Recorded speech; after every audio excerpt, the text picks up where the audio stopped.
गुरुदेव, जो हम जानते हैं हम उसके बारे में ही प्रश्न पूछ सकते हैं, पर जिसके बारे में हम नहीं जानते उसके बारे में हम प्रश्न भी नहीं पूछ सकते। तो हम अज्ञात को कैसे जानें? अज्ञात को जान लोगे तो अज्ञात रहा कहाँ है? फिर अज्ञात नहीं कह सकते ना उसको। अज्ञात में डूब सकते हैं, अज्ञात को जान नहीं सकते, अज्ञात को जी सकते हैं। अज्ञात में जीना ही कला है, वही जीवन जीने की कला है।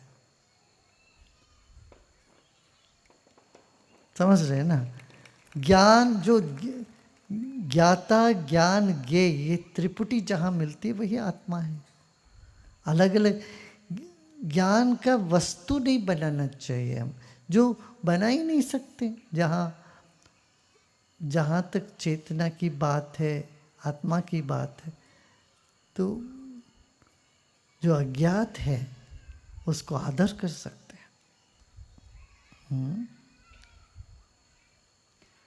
गुरुदेव, क्या किसी के प्रति प्रेम को टू बी ग्रांटेड मान लेना चाहिए? क्योंकि कई बार सामने वाला वैसा रिस्पॉन्स नहीं करता जैसा हम चाहते हैं, जैसा कि कभी कभी आप करते हैं। तो प्रेम के बदले प्रेम की अपेक्षा करना दुख देता है। प्रेम के दुख का क्या इलाज है? तुमने सुना नहीं क्या? प्रेम की गली अति साकरी, तामे दो न समाए। दो होने से ना ये सब गड़बड़। वह दो है ही नहीं। प्रेम हमेशा एक तरफा ही होता है। दो तरफ का प्रेम तो फिर व्यापार हो गया। मैं तुमको प्रेम करता हूँ, तो मेरे को प्रेम करो, ऐसे थोड़ी ना होता है। इसको मैं प्रेम नहीं मानता हूँ। इसको तो सिर्फ संबंध या व्यवहारिक संबंध होता है। प्रेम कोई व्यवहार नहीं है भाई, ये अपना स्वभाव है। अपने स्वभाव में रम जाना ही। तुम प्रेम के अलावा कुछ हो ही नहीं सकते, क्योंकि तुम हो ही प्रेम, है ना?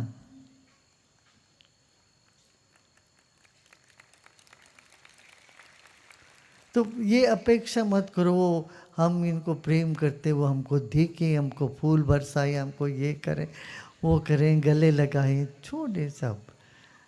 अच्छा, ऐसी इच्छा मन में हो तो अपने आप हो जाता है। वो तो होता है कि नहीं? कितने लोगों को होता है सब। हाँ, हमसे मिलने की इच्छा है तो तुम्हारी इच्छा पूरी होती ही है, होती नहीं है क्या?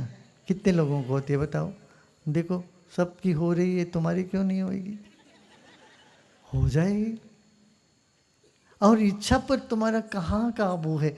ऐसे मिलन की इच्छा तो बनी रहती है।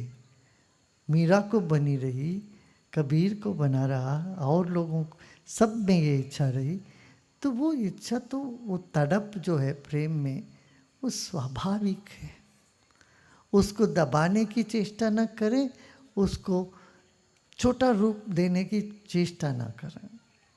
दोनों नहीं करना चाहिए। हाँ, थोड़ा सा दुख तो होता है। क्यों? प्रेम उमड़ता है तो उसके साथ एक दुख का भी एक धारा आ जाती है, मगर वैसी दुख ठीक है। दुनियादारी के दुख से ये बेहतर है। मीरा जी का वो सुना है ना तुमने? यदि प्रेम करने से दुख होता है तो मैं डंडूरा पीटती प्रेम प्रीत न करे कोई। मीरा जी ने गाया भी है। तो वो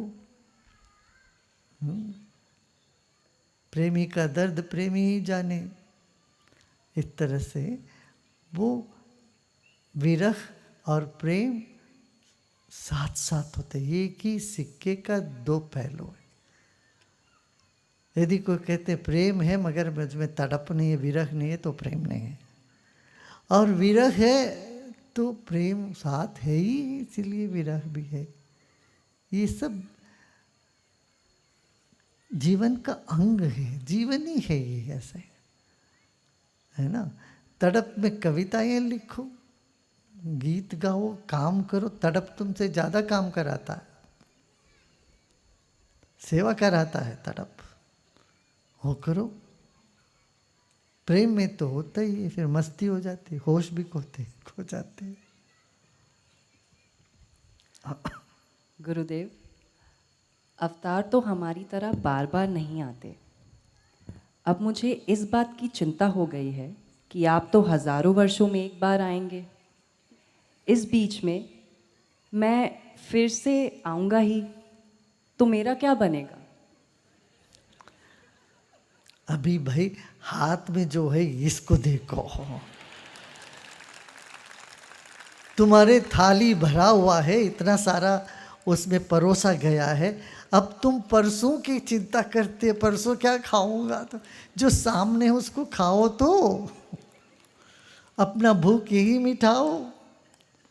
सोच सोच के परेशान होने की क्या जरूरत है, देखा जाएगा कब क्या होता। इसी जन्म में तृप्त होना है भाई, ये नहीं सोचना तृप्त रह के हम फिर बार बार आएंगे। ठीक है, बार बार आएंगे तो दुनिया को कुछ देने के लिए आते हैं, ये सोच के आओ। हाँ जी, क्यों नहीं आएंगे, दुनिया में आएंगे और दुनिया को कुछ दे के जाए। वैसे तो कौन क्या ले गया अभी तक, कौन क्या ले जाएगा, कुछ भी नहीं ले जा सकेगा कोई भी। यहाँ आए हैं ये दुनिया को कुछ दे के जाए, ये दुनिया में कुछ बर्बादी ना फैला के जाए, यही है ना।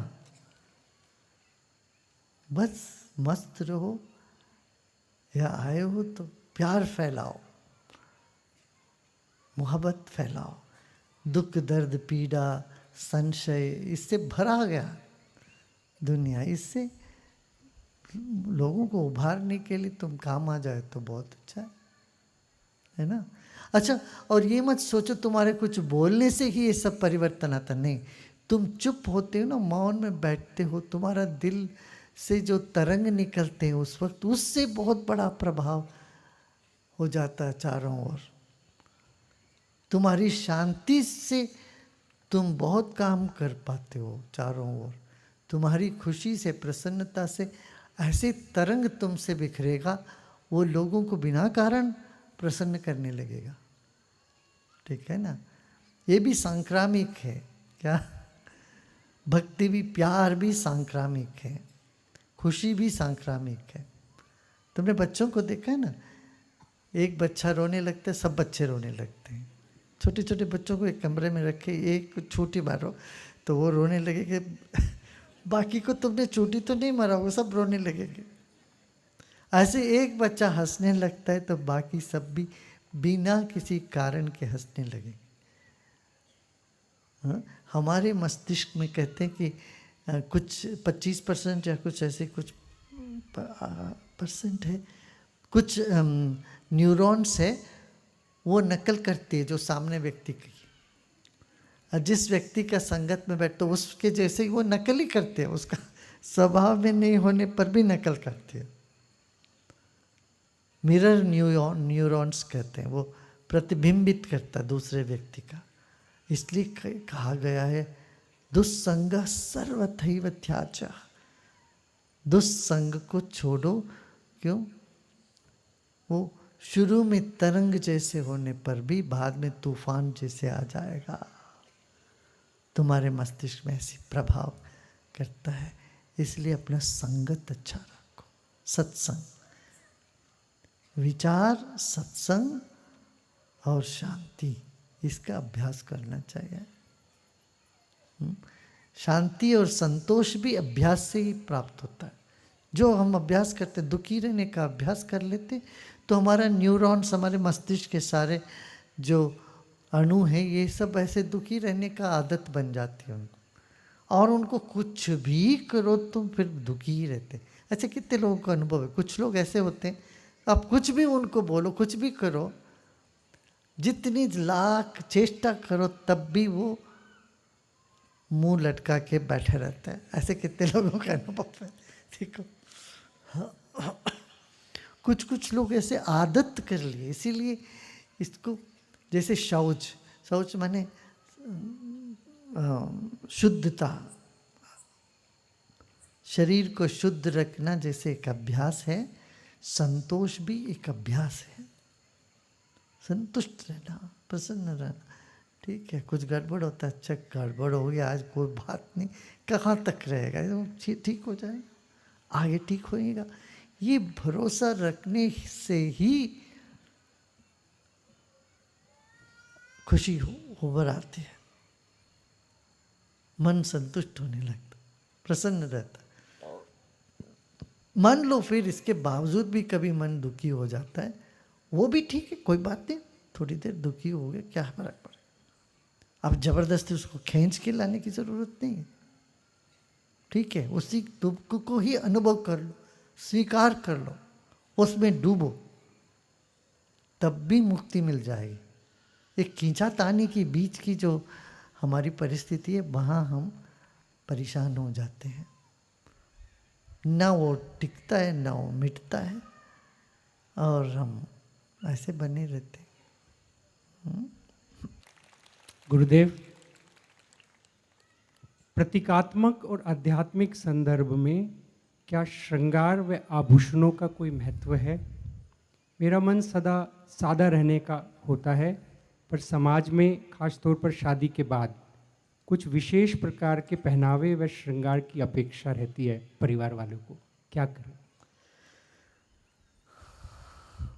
देखो, परिवार की अपेक्षा पूरा करने में क्या दिक्कत है तुम्हें?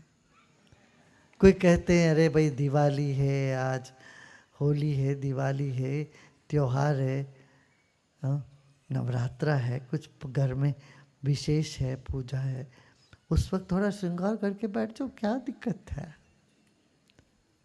हाँ, ये तो नहीं कोई तुमसे कहेंगे कि रोज रोज सब पहन के बने रहो, बैठे रहो, नहीं।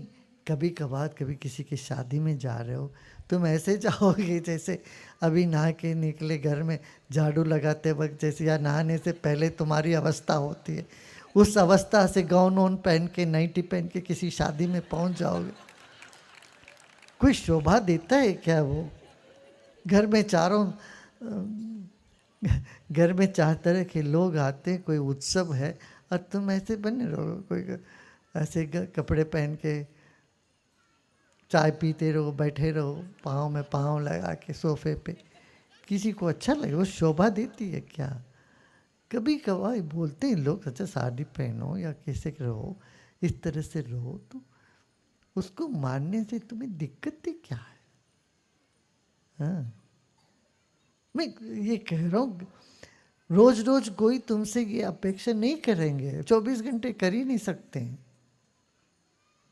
है ना? ठीक।